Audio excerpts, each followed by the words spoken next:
ओम श्री शक्ति नमः। ओम श्री शक्ति नमः। ओम श्री शक्ति नमः। ओम श्री शक्ति नमः। ओम श्री शक्ति नमः। भगवान शिव को संतुष्ट करने वाले व्रतों का वर्णन, शिवरात्रि व्रत की विधि एवं महिमा का कथन। अनंत ऋषियों के पूछने पर सूर्य जी ने शिव जी की आराधना के द्वारा उत्तम एवं मनोवांछित फल प्राप्त करने वाले बहुत से महान इष्ट पुरुषों के नाम बताए। इसके बाद ऋषियों ने फिर पूछा, व्यास शिष्य किस व्रत से संतुष्ट होकर भगवान शिव उत्तम सुख प्रदान करते हैं? जिस व्रत के अनुष्ठान से भक्त जनों को भोग और मोक्ष की प्राप्ति होती है, मोक्ष की प्राप्ति हो सके, उसका आप विशेष रूप से वर्णन कीजिए। सूर्य जी ने कहा, महर्षियों, तुमने जो कुछ पूछा है वही बात किसी समय ब्रह्मा विष्णु तथा पार्वती जी ने भगवान शिव से पूछी थी। इसके उत्तर में शिव जी ने जो कुछ कहा वह मैं तुम लोगों को बता रहा हूँ।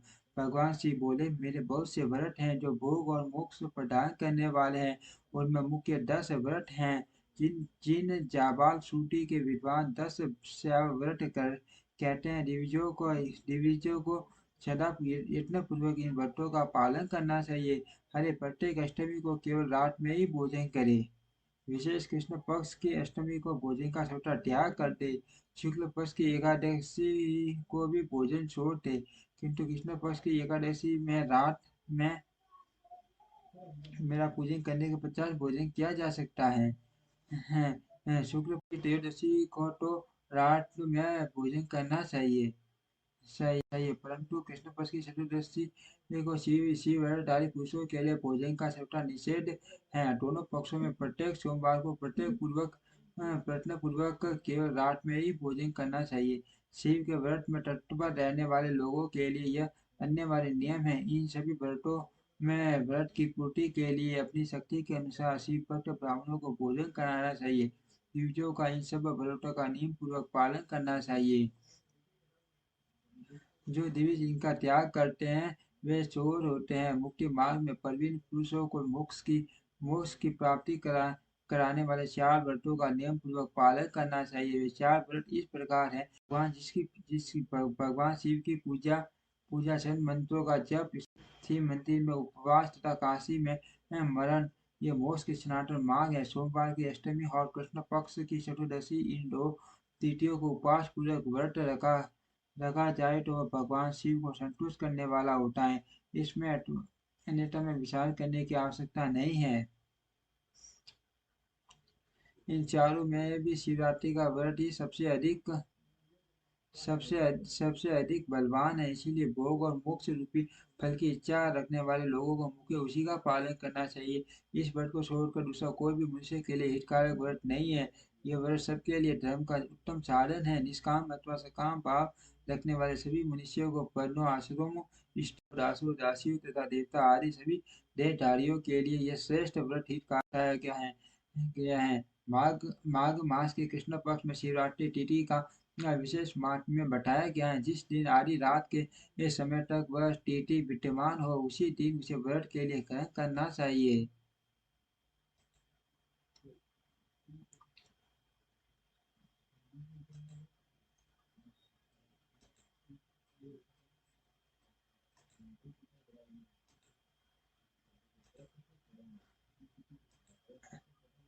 माघ मास के कृष्ण पक्ष में शिवरात्रि तिथि तिथि का विशेष महात्म्य बताया गया है। जिस दिन आधी रात के समय तक वह तिथि विद्यमान हो, उस दिन उसे व्रत के लिए ग्रहण करना चाहिए। शिवरात्रि करोड़ों हत्याओं के पाप का नाश करने वाली है। केशव उस दिन सबसे सवेरे से लेकर जो कार्य करना आवश्यक आवश्यक उसे प्रसन्नता पूर्वक तुम्हें बता रहा हूँ, तुम ध्यान देकर सुनो। बुद्धिमान पुरुष सवेरे उठकर बड़े आनंद के साथ स्नान आदि नित्य कर्म करे, आलस्य को पास न आने दे, फिर शिवालय में जाकर शिवलिंग का विधिवत पूजन करके मुझे शिव को नमस्कार करने के पश्चात उत्तम रीति रीति से संकल्प करे। संकल्प, देव देव महादेव नीलकंठ नमस्तु ते कर्तुम मिच्छमयम् देव शिवरात्रि व्रतम तव तव प्रभावेशम निर्विघ्नं भवेदिति कामत्याम् इष्टवो मां वै पिंडां पूर्वन्तु नैव हि।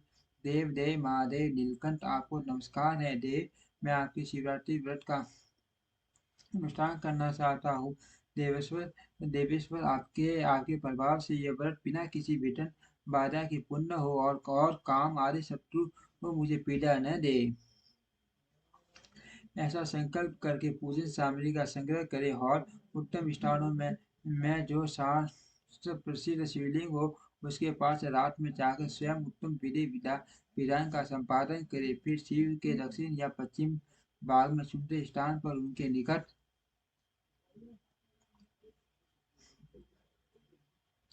ही पूजा के लिए संचित सामग्री को रखे। तदंतर श्रेष्ठ पुरुष वहां फिर स्नान करे। स्नान के बाद शुद्ध वस्त्र और उपवस्त्र धारण करके तीन बार आसमगन करने के पश्चात पूजन आरंभ करे। जिस मंत्र के लिए जो द्रव्य नियत हो उस मंत्र को पढ़कर उसी द्रव्य के द्वारा पूजा करनी चाहिए। बिना मंत्र के महादेव जी की पूजा नहीं करनी चाहिए। गीत वाद्य नृत्य आदि के साथ भक्तिभाव से संपन्न हो रात्रि के प्रथम पहर में पूजन करके विद्वान पुरुष मंत्र का जप करे।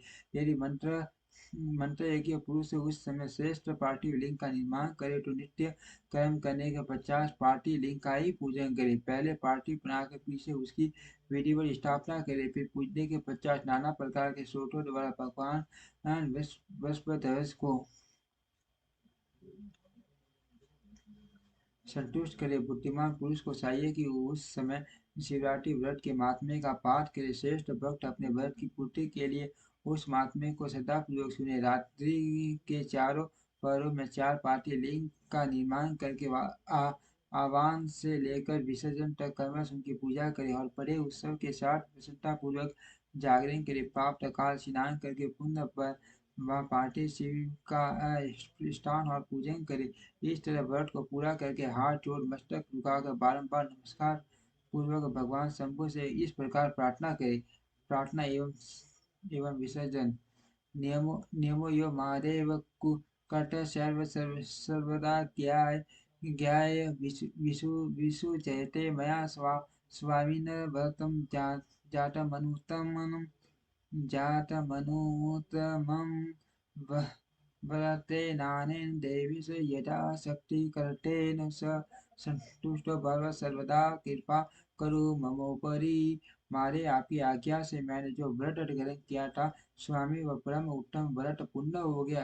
अब उसका विसर्जन करता हूँ। देवेश्वर सर्व यथाशक्ति किए गए इस व्रत में आ, आप आज मुझ पर कृपा करके संतुष्ट हो। तत्पश्चात शिव को पुष्पांजलि समर्पित करके विधि पूर्वक दान दे। फिर शिव को नमस्कार करके व्रत संबंधी नियम का विश्लेषण कर दे। अपनी शक्ति के अनुसार शिव भक्त ब्राह्मणों को विशेष विशेष सन्यासियों को भोजन कराकर पुण्यतया संतुष्ट करके स्वयं भी भोजन करे।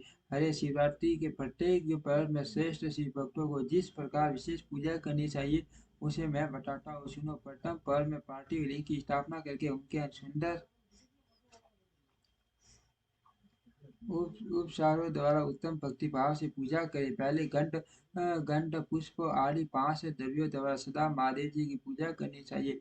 उस द्रव्य से संबंध रखने वाले मंत्र का उच्चारण करके पटक पटक वह द्रव्य समर्पित करें। इस प्रकार द्रव्य समर्पण के पश्चात भगवान शिव को जल धारा अर्पित करें। विद्वान पुरुष चले हुए द्रव्यों को जल धारा से ही उतारे। जल धारा के साथ 108 मंत्र का जप करे। वहाँ निर्गुण सगुण रूप शिव का पूजन करे।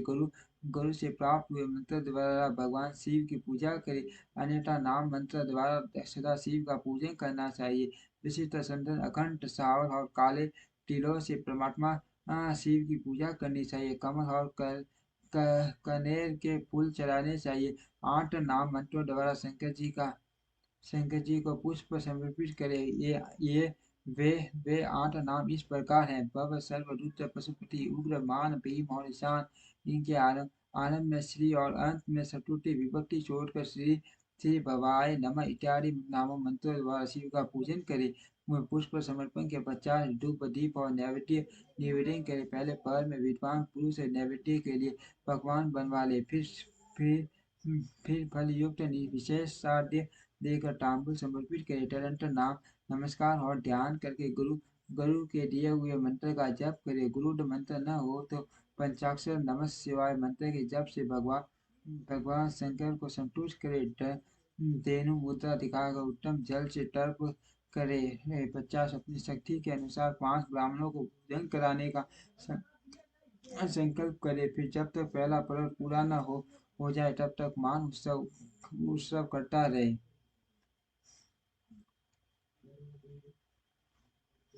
दूसरा पर्व प्रारंभ होने पर पुण्य पूजने के लिए संकल्प करे अथवा एक ही समय चारों पर्वों के लिए संकल्प करे। पहले पहले पर्व पर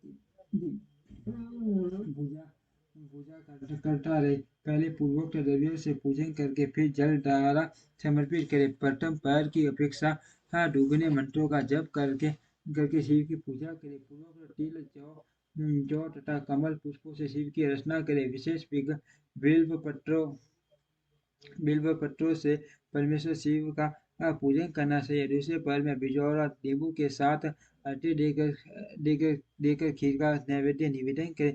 जनार्दन इसमें पहले की अपेक्षा मंत्रों की दोगुनी आहुति करनी चाहिए। फिर ब्राह्मणों को भोजन कराने का संकल्प करे। शेष सब बातें पहले की बातें तब तक करता रहे जब तक दूसरा पर्व पूरा न हो जाए।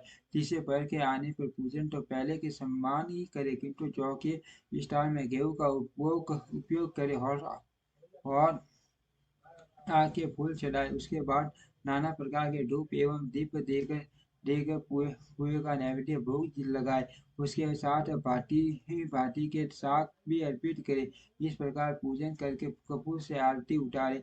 अनार के फल के साथ अर्घ्य दे और दूसरे पर्व की अपेक्षा दुगुना मंत्र जप करे। तदंतर दक्षिणा सहित ब्राह्मण भोजन का संकल्प करे और तीसरे पर्व के पूरे होने तक पूर्ववत उत्सव करता रहे। चौथा पर्व आने पर तीसरे पैर की पूजा का विसर्जन कर दे। पुण्य आह्वान आदि करके विधिवत पूजा करे। उटद कंगनी मूंग सप्त धान्य संकी पुष्प तथा बिल्व पत्रों से परमेश्वर शंकर का पूजन करे। उस पर्व में भांति की मिठाइयों का नैवेद्य लगाए तथा अथवा उड़द के बड़े आदि बनाकर उनके द्वारा सदाशिव को संतुष्ट करे।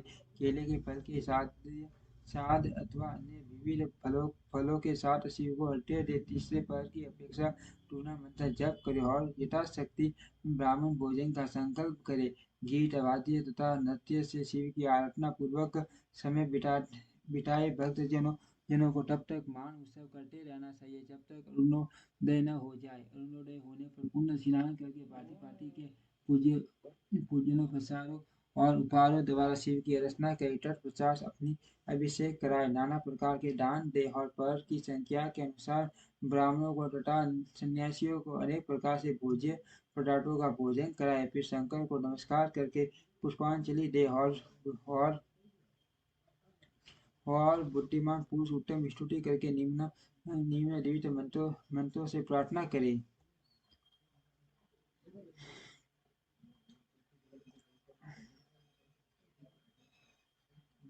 सुखदायक कृपा निदान शिव मैं आपका हूँ। मेरे प्राण आप में है, आप में ही लगे हैं और मेरा शीर्ष सदा आपका ही है चिंतन करता है।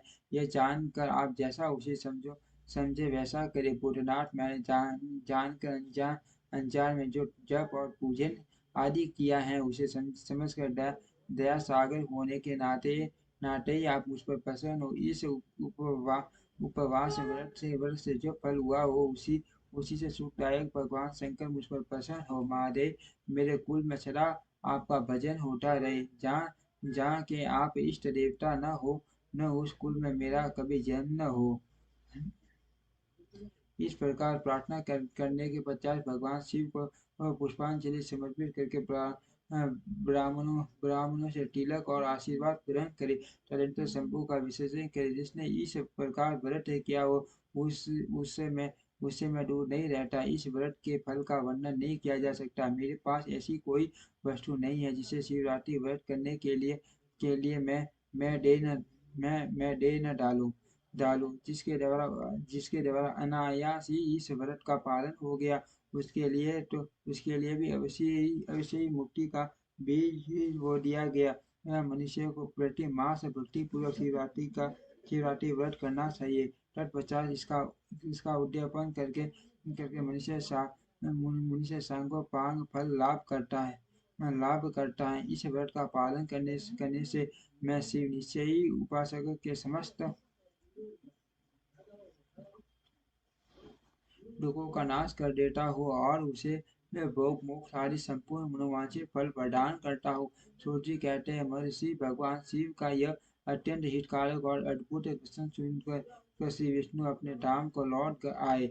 उसके बाद इस उत्तम व्रत का अपना हित चाहने वाले लोगों में प्रसार हुआ। किसी समय केशव ने नारद जी से भोग और मोक्ष देने वाले इस दिव्य शिवरात्रि व्रत का वर्णन किया था। ओम श्री शक्ति नमः। ओम श्री शक्ति नमः। ओम श्री शक्ति नमः।